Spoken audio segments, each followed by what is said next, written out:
शब्द। तुझे भरोसा नहीं ना, तो फिर जा अपने कमरे में जाकर देख। तेरे पलंग के नीचे तुझे तेरी माँ की हड्डियाँ मिलेंगी। प्रभात दौड़कर अपने कमरे में जाता है और अपने पलंग के नीचे देखता है। वहां पर सचमुच एक कंकाल पड़ा हुआ था और उसके शरीर पर जो कपड़े थे वो प्रभात की माँ के थे। क्या बात है, आज तो आप सुबह से ही बहुत बिजी हैं।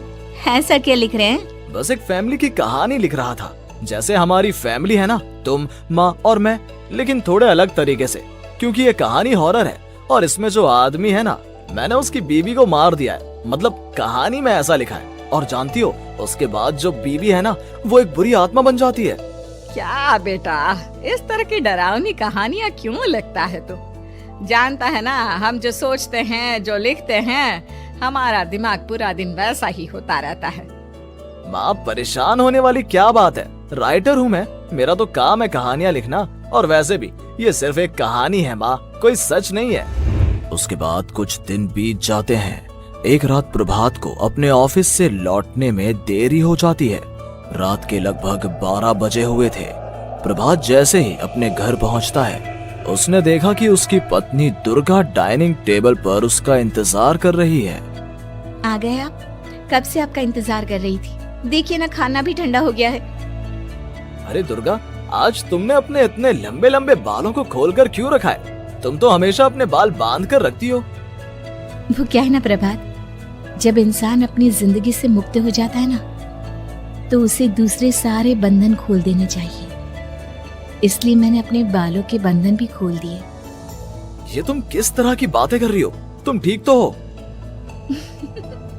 मैं बिल्कुल ठीक हूँ प्रभात। अच्छा चलो खाना खाओ। वो क्या है ना दुर्गा, मुझे भूख नहीं है। ऑफिस में कुछ खा लिया था। कोई बात नहीं, मैं तुम्हारे लिए एप्पल काट देती हूँ, एप्पल खा लो। नहीं दुर्गा, मुझे नहीं खाना है, मेरा मन नहीं है यार। तभी अचानक से दुर्गा अपने हाथ में एक बड़ा सा चाकू लेकर प्रभात पर हमला कर देती है। प्रभात अपने आप को बचाने की कोशिश करता है। आज मैं तुझे नहीं छोड़ूंगी, तुझे अपने साथ लेकर जाऊंगी अपनी दुनिया में। ये क्या बोल रही हो तुम? तुम्हारा दिमाग खराब हो गया है। आखिर तुम हो कौन? दुर्गा अपनी गर्दन टेढ़ी करते हुए बोलती है। मैं दुर्गा हूँ, तुम्हारी पत्नी। ध्यान से देखो मेरी आंखों में। प्रभात बुरी तरह से डर जाता है और घबराहट में वो चाकू अपनी पत्नी के पेट में मार देता है। उसकी पत्नी की वहीं के वहीं मौत हो जाती है और उसकी चीख की आवाज सुनकर उर्मिला दौड़ते हुए बाहर आती है। ये तूने क्या किया प्रभात? तुमने अपनी पत्नी का खून कर दिया, लेकिन तू तो उसे बहुत प्यार करता था बेटा। तूने बहू को क्यों मार डाला? माँ, ये आपकी बहू नहीं थी, इसके अंदर कोई बुरी आत्मा घुसाई थी। मैं नहीं जानता ये सब कैसे हो गया, लेकिन वो मुझ पर हमला कर रही थी, मुझे मारने की कोशिश कर रही थी। माँ, मैंने कुछ नहीं किया। ये तूने क्या कर दिया बेटा? दुर्गा ने मुझे कहा था कि वो तेरी कहानी के उस कैरेक्टर की तरह एक्टिंग करके तुझे डराने की कोशिश करेगी। अरे वो तो तेरे साथ मजाक कर रही थी। हे भगवान, ये क्या हो गया? इसका मतलब दुर्गा। लेकिन माँ, मैंने जो कहानी लिखी थी उसमें भी ऐसा ही हुआ था। उस औरत ने अपने पति के साथ मजाक किया और गलती से उसके पति ने उसके पेट में चाकू मार दिया। मेरी कहानी सच कैसे हो सकती है? माँ, मुझे बहुत डर लग रहा है। अब ये सोच, दुर्गा की लाश का क्या करें हम? अगर गलती से भी ये बात बाहर फैल गई ना, तो तुझे पूरी जिंदगी जेल की सलाखों के पीछे रहना पड़ेगा। एक काम करते हैं माँ, हम घर के पीछे वाले बगीचे में उसकी लाश को दबा देते हैं।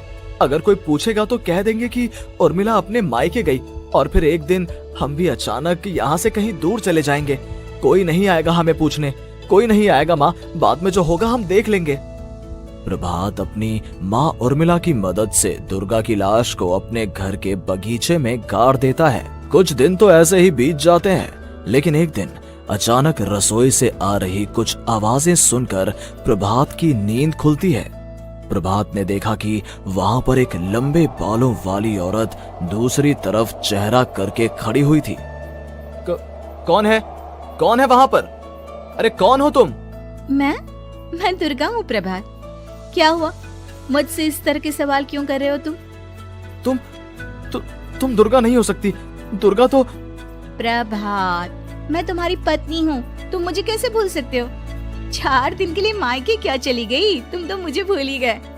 अब अगली बार ना मैं कहीं नहीं जाऊंगी। पता चला तुमने तो मुझे पहचानने से ही इनकार कर दिया। नहीं, तुम दुर्गा नहीं हो सकती। तुम दुर्गा हो ही नहीं सकती। मैं जानता हूँ ये सब क्या हो रहा है। मैंने अपनी कहानी में लिखा था कि उस आदमी की पत्नी की मौत के बाद एक बुरी आत्मा उसका रूप लेकर उसके घर में आ जाती है। तुम वही हो ना? और अचानक से खूबसूरत दुर्गा का चेहरा काला पड़ जाता है। उसकी आंखें लाल हो जाती हैं और पूरे शरीर पर बाल, लंबे नुकीले नाखून, उसके दोनों पैर उल्टे हो जाते हैं और बेहद डरावनी आवाज में वो चिल्लाकर कहती है, बुरी आत्मा, मेरा खून करके मुझे अपने ही घर में गाड़ कर तू मुझे बुरी आत्मा कह रहा है?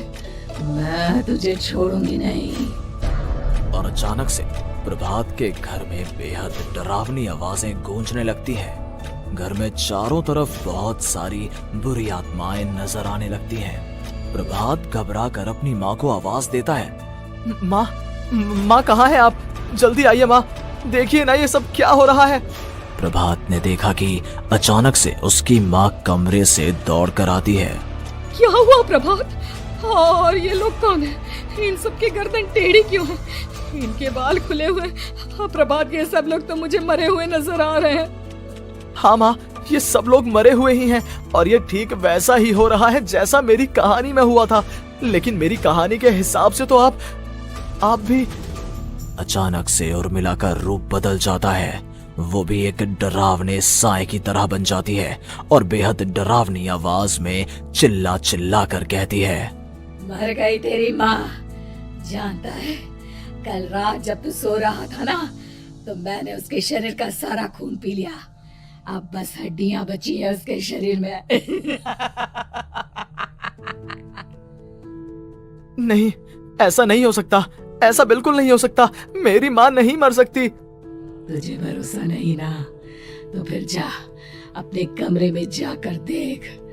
तेरे पलंग के नीचे तुझे तेरी माँ की हड्डियां मिलेंगी। प्रभात दौड़कर अपने कमरे में जाता है और अपने पलंग के नीचे देखता है। वहां पर सचमुच एक कंकाल पड़ा हुआ था और उसके शरीर पर जो कपड़े थे वो प्रभात की माँ के थे। माँ, अब मुझे कुछ करना पड़ेगा। लेकिन मेरी कहानी में लिखा था कि माँ की मौत मेरे हाथों से होगी, पर माँ तो पहले ही मर चुकी है और वो बुरी आत्मा मुझे भी मार देगी। नहीं नहीं, इससे पहले कि वो मुझे कुछ करे, मुझे उसका काम खत्म करना होगा। प्रभात अपने हाथ में बड़ा सा चाकू लेकर उस बुरी आत्मा पर हमला कर देता है जिसने प्रभात की माँ का रूप लिया हुआ था, और अगले ही पल वो नीचे गिर जाती है और उसके शरीर से खून बहने लगता है। ऐसा नहीं हो सकता, एक बुरी आत्मा के शरीर में तो खून होता ही नहीं है। तो क्या सच में मैंने अपनी माँ को मार दिया? लेकिन अभी कुछ देर पहले तो फिर वो कंकाल किसका है? और ये कौन है? मैं पागल हो जाऊंगा। और अपनी माँ की लाश, इसका मैं क्या करूं? लोग पूछेंगे तो मैं क्या जवाब दूंगा? तभी वहां पर दुर्गा का रूप लेकर जो आत्मा थी उसने प्रभात से कहा, गाड़ दे अपनी माँ को ले जाकर उसी जगह जहाँ तूने मेरा खून करके मुझे गाड़ दिया था। जा, चला जा। घबराया हुआ प्रभात पागलों की तरह अपनी माँ की लाश को लेकर बगीचे में गाड़ देता है। प्रभात की हालत पागलों जैसी हो जाती है। वो अपने आप को अपने घर में बंद कर लेता है। कहानी के हिसाब से तो आगे ये हुआ था कि कहानी लिखने वाले ने उन बुरी आत्माओं से डरकर आत्महत्या कर ली थी। तो क्या मैं भी मर जाऊंगा? क्या मैं भी आत्महत्या कर लूंगा? एक काम करता हूँ, मैं अपनी कहानी का अंत बदल देता हूँ।